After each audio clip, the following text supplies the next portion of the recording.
Assalamualaikum warahmatullahi wabarakatuh. Islam merupakan agama yang mengedepankan beberapa unsur-unsur keindahan, dan Allah Subhanahu wa taala telah berfirman bahwasanya sesungguhnya Allah Maha Indah dan Allah lah suka keindahan. Begitupun juga dalam dunia Islam kita temui beberapa kaidah-kaidah yang bersifat merupakan petunjuk atau aturan bagi pemeluknya, yaitu ada beberapa kaidah tentang kebersihan kita kenal sebagai toharah.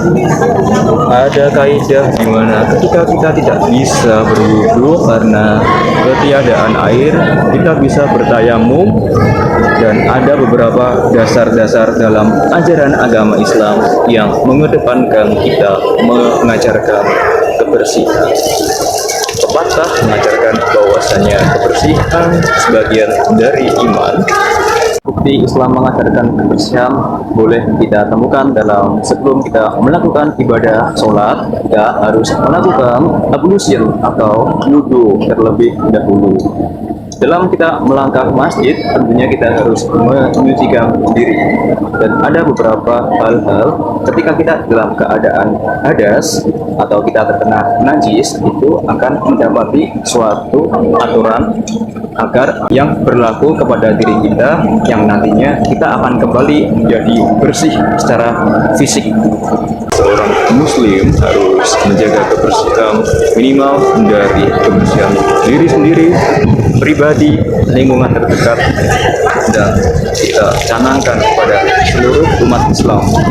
Dimulai dari ketika kita merapikan sesuatu, menyingkirkan sesuatu yang tidak beres, itu meniscayakan terbentuk sebuah kebersihan tempat, kebersihan lingkungan yang lambat laun bisa menjadi sumber pundi-pundi dalam mendapatkan sebuah keuntungan.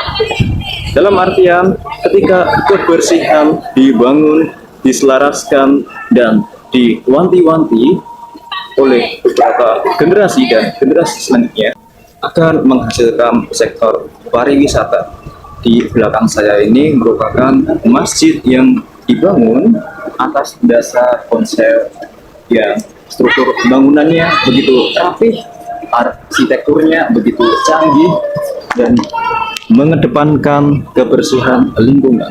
Doktrin-doktrin ajaran Islam memang mengedepankan kebersihan, tetapi perlu kita kontekstualkan bahwasannya kita hidup di zaman modern yang menghasilkan beberapa karya, produk, cetusan, dan tentunya teknologi yang mengedepankan dengan pendekatan modern juga. Maka dari itu mari kita terapkan ajaran Islam. Salah satu ajaran Islam yang penting ini yaitu tentang menjaga kebersihan. Dengan kita menjaga kebersihan, kita bisa membuat saudara kita semuslim bisa merasa lebih nyaman, merasa lebih bangga dalam kita menyediakan tempat yang bersih, merasa lebih dihormati ketika keadaannya bersih. Maka dari itu kita harus canangkan kebersihan lingkungan, mulai dari hal terkecil, tempat terdekat, dan kepada orang-orang di sekitar kita. Tidak cuma hanya sebatas narasi yang berhenti saja ketika saya membuat vlog ini, tetapi mari kita gaungkan dan kita praktekkan secara bersama-sama dan secara serentak agar kita mewujudkan suatu peradaban Islam yang maju, yang unggul, tinggi, dan sesuai dengan konteks zamannya. Maka dari itu, pesan saya ini adalah suatu pesan yang menohok bagi seluruh umat Islam, terutama umat Islam yang masih suka membuang sampah sembarangan dan masih bangga melihat tempat-tempat di sekitarnya itu kotor. Mari kita ubah cara kita dalam membuang sampah dan menjaga kebersihan. Terima kasih. Assalamualaikum warahmatullahi wabarakatuh.